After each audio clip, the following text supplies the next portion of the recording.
Hi everyone, and welcome to another video about video games with me, Rob, here on the Geek Show Podcast Network, and today we're talking about Outward, which is a new RPG developed by 9 Dot Studios and published by Deep Silver.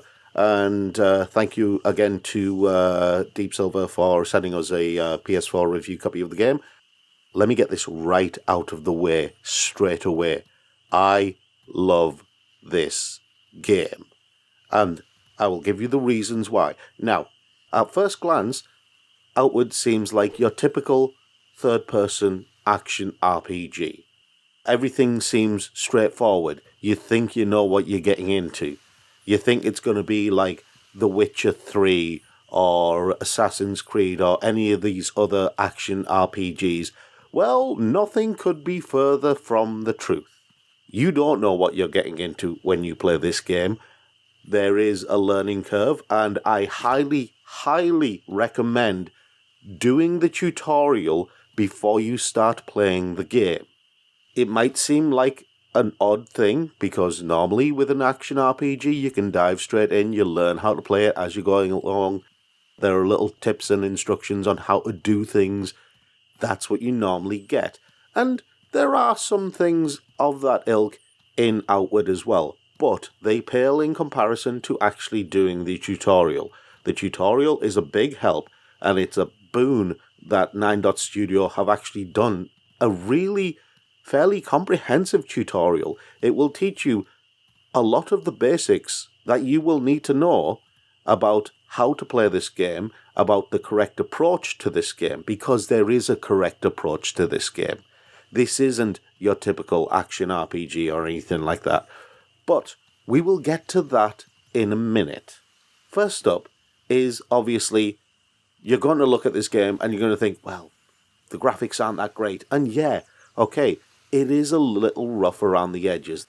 It's not the best looking action RPG on the planet. But that's not where the beauty of this game is. Yes, this game is rough around the edges, but the promise it holds is just immense. In terms of the sound, there are great effects at work. There's an interesting blend of music. The monster calls and various beast calls and the various sound effects when you're in combat, the magic effects, everything like that, they're all basically what you'd expect from a fantasy RPG, a fantasy action RPG. The real magic of this game lies in its very, very interesting approach to action RPGs.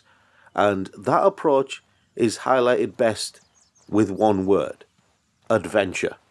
Now, for me, personally, for many years, I have wanted to play an actual dyed-in-the-wool adventure game.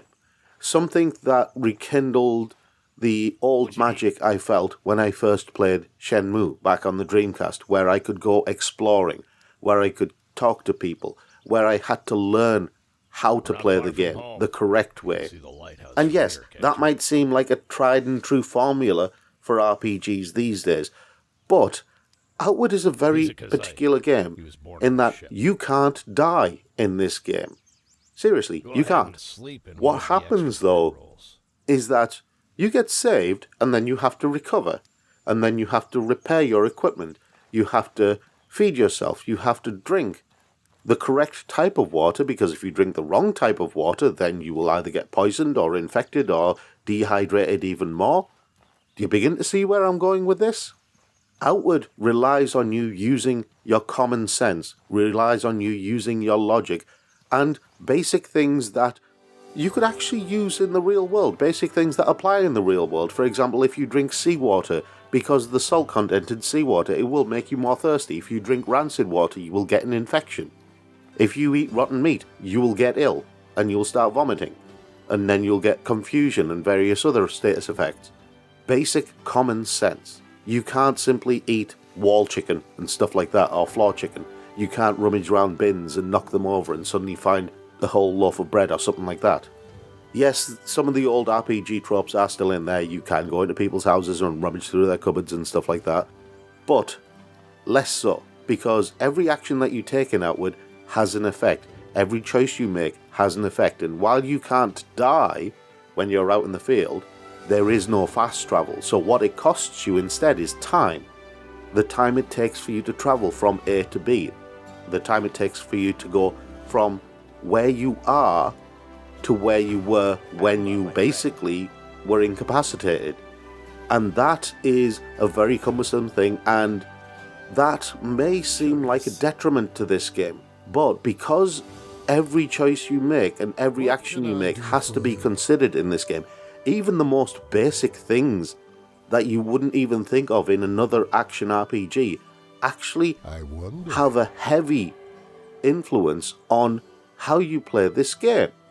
Which is why I recommend doing the tutorial. It will give you the basic idea of what you need.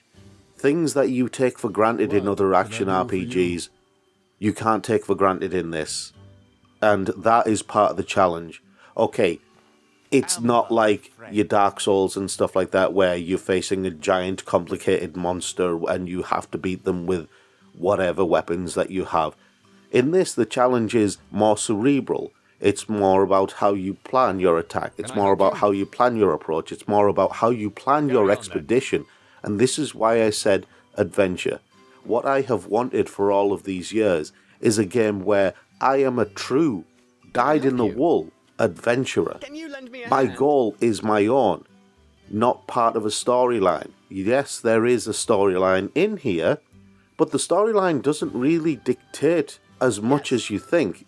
It just simply guides where you go and some of the things that you might do, but the rest of it is your own decision, and that's why I mentioned Shenmue, because this game, weirdly enough, reminded me of Shenmue 1 and 2. The adventure that I was craving for all these years, I finally found in Outward, and that is why I love the game. I love the idea of just going off into the wild and exploring, seeing what's over the next hill, just because I want to. And yes, you might say, you can do that in other RPGs. And yes, you can, to a degree. But you always get pulled back into the main storyline because the amount of stuff that you can do outside of that is kind of limited. But in Outward, going to see what's over the next hill doesn't rely on the story or anything like that. I started the game like everyone starts the game, with your basic, and it is basic, create a character. And then I just chose a common or garden character, and then next thing I know, I've woken up from a shipwreck, and then I'm back at my home village. I find that I have a blood price that I have to pay because of something one of my ancestors, one of my grandparents did, or great-grandparents, can't remember exactly. It was one of the two, but anyway, there's a blood price. I'm not happy about it, but I don't really have much of a choice. So, what do? I basically work to pay off my particular debt, and then that opens up other doors. But then there are other avenues that will close off or open up depending on the choices that you make, depending on your attitude towards other characters. Other things that you need to take note of in this game. Your backpack. For example, you don't have infinite carrying capacity, you don't have infinite storage space. The amount of stuff that's in your backpack, well, carrying a backpack, for example, it decreases your ability to dodge attacks. So, if you're going to get into combat, you need to drop your backpack and then get into combat, because then you can fight effectively. But if your backpack is too heavy as well, you'll find that you're moving slow. In fact, if your backpack is filled to the brim with way more than you can carry, you will not move. Like I said, you need to plan. You can only take the stuff that you think is essential. You can't overload with all sorts of weapons and tools and armor and stuff like that, and little scraps that you've picked up to sell them for money so you can buy the best equipment. It doesn't work like that. And that adds to the adventure of the game. That adds to your ability to think, to plan, to make decisions about how you're going to progress the game. And that is where the real magic of this game is. And because of all that, you can forgive the graphics. You can forgive all of the little glitches. And there aren't, I'll be honest, in terms of glitches, there aren't that many. Okay, there's the odd bit of collision here and there, but in the main, the game is really well made. It's really well put together. I love it. I really, really love it. And I'll be honest, if 9 Dots and Deep Silver are producing a sequel to this, sign me right up, because this game is a gem. Anyway, I've waxed lyrical enough about Outward. It's my type of game. It's an adventure through and through, more so than just about any other RPG game that I've played in a long time. What do you think about Outward? Let me know in the comments below. Do you relish the chance of an adventure? Do you relish the idea of an RPG where every decision and every action that you take actually has importance in even the simplest things that you didn't even think of in other RPGs? Those hold weight here. Do you relish the challenge of an actual dyed-in-the-wool adventure? Let me know what you think in the comments below, and if you want to see more videos like this, then hit that subscribe button, and I'll see you all on the next video.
Bye.